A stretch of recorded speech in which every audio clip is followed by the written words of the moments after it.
Hello student, मैं doctor Kamal Kumar Mahato आज एक नया अध्याय पे चर्चा करेंगे। इस अध्याय में मैं बताऊंगा अनुशासन की क्या आवश्यकता है और क्यों आवश्यक है। यह अध्याय सेमेस्टर 5 के छात्र छात्राओं के लिए कारगर है। आप लोगों सभी कोई ये सुने होंगे अनुशासन में रहना चाहिए, अनुशासनहीनता नहीं होना चाहिए।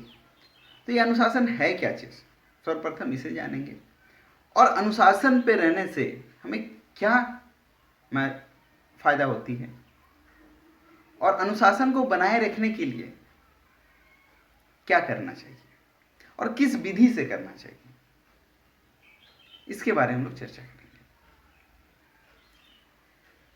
सर्वप्रथम ये इस बात पर चर्चा करेंगे कि अनुशासन क्या है, अनुशासन का क्या अर्थ है। अनुशासन का अर्थ है कि शासन के पीछे चलना। जब हम ये कर रहे हैं तो कोई शासन कर रहा है, उसके पीछे चलना, अर्थात गुरुजनों और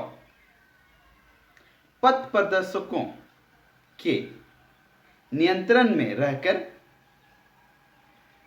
जीवन यापन करना। जो व्यक्ति जानकार हैं, जो हमें दिशा दिखा सकते हैं और जिसके दिशा दिखाने से मैं और आप एक अच्छे व्यक्तित्व के व्यक्ति बने। रास्ता तो बहुत सारे होते हैं, गुरु भी बहुत सारे होते हैं। कोई गुरु गलत और अच्छे नहीं है, गुरु हर दिशा में गुरु हैं। लेकिन जिस गुरु को समाज में मान्यता मिलती है, वो गुरु का जो शिक्षा होते हैं उसे हम लोग वैद्य मानते हैं। वैसे गुरु के दिखाए हुए मार्ग में चलना चाहिए जो समाज को उन्नति की ओर ले जाए। और जब इस पथ पे आप लोग चलते हैं तो हमें आपको अनुशासित कर सकते हैं। अनुशासन का यही अर्थ है। अनुशासन में रहने से ये होता है कि बच्चे नियमित हो जाते हैं, उसे क्या करना चाहिए क्या नहीं करना चाहिए इस चीज को भली भांति समझते हैं। वो किसी को तंग नहीं करते हैं, कोई भी नियम को तोड़ते नहीं है।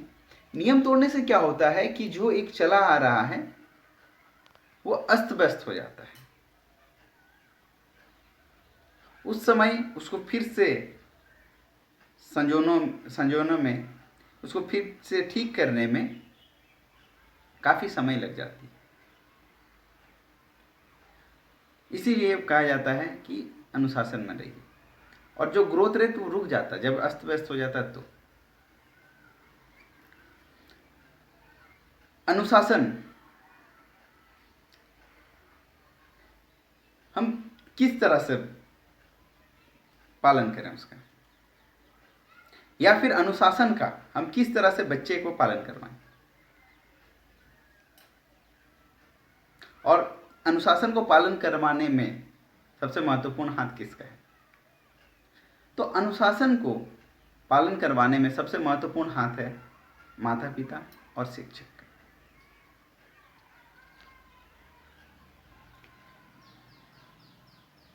माता पिता और शिक्षक ही बच्चे को अनुशासित कर सकता है, अनुशासन के मार्ग पे ले जा सकता है उन्हें। अब ये जो अनुशासन करने के कुछ तरीका देखा गया है, जैसे कि बच्चे जब कोई अनुशासनहीनता कार्य करते हैं तो उसे दंडित करते हैं। इन लोगों शिक्षक हुआ या माता पिता होता है, आमतौर पर यही किया जाता है कि उसे दंड देके या तो पुरस्कार देके उसे इस अनुशासित किया जाता है।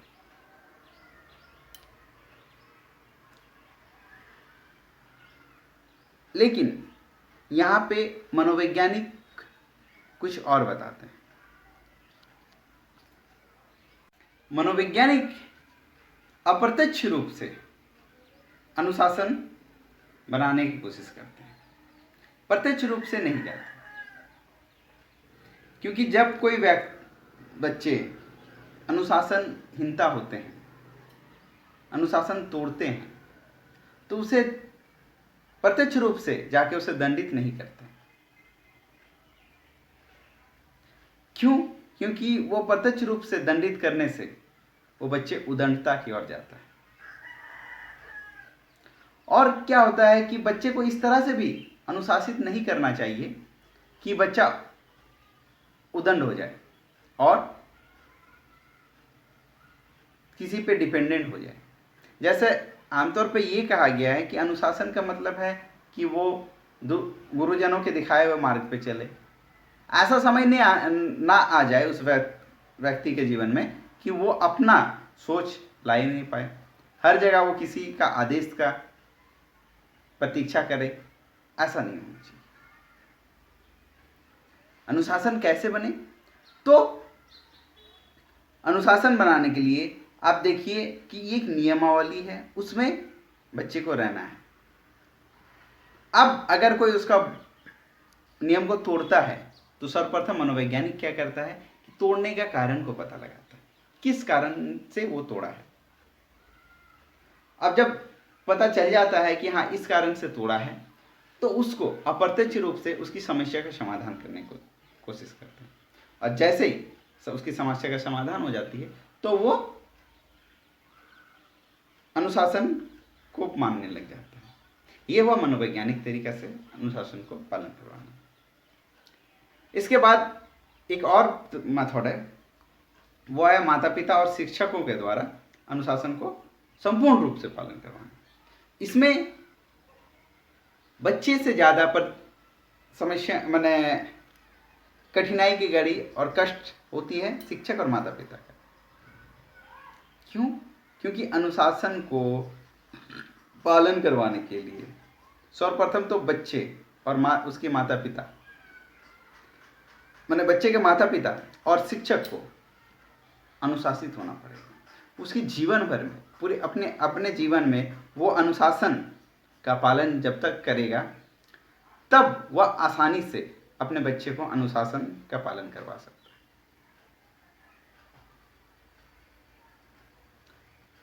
यह है अनुशासन को बनाए रखने का तरीका। इसकी साइंटिफिक और मनोवैज्ञानिक ये है कि जैसे ही माता पिता अनुशासित होते हैं तो बच्चे उसका प्रेरणा लेते हैं और प्रेरित होकर उस तरह का कार्य करते हैं। और उस समय जो हमारे शरीर से एक ऑरा निकलता है वो उस पॉजिटिव ऑरा में बच्चे आ जाते हैं, तो वो उसी तरह का आचरण करने लग जाते हैं। सेम थिंग शिक्षक के सामने भी वही होता है। जब शिक्षक खुद एक अनुशासित है, चरित्रवान है, तो बच्चे भी जब उसके ऑरा में जाते हैं तो खुद अनुशासित और चरित्रवान बन जाते हैं। तो किसी भी बच्चे को अनुशासित बनाने के लिए उनके माता पिता और शिक्षक इन सभी का अनुशासित होना अति आवश्यक है, ताकि उसकी ऑरा पॉजिटिव बने और उस ऑरा में जो भी बच्चे जाएं तो वो अनुशासित बन सके। आज के अध्याय में मैं इतना ही बता रहा हूँ। आशा है कि आज के अध्याय आप लोगों को समझ में आया है। मैं इतना कह के ही आज के अध्याय को समाप्त करता हूँ। धन्यवाद।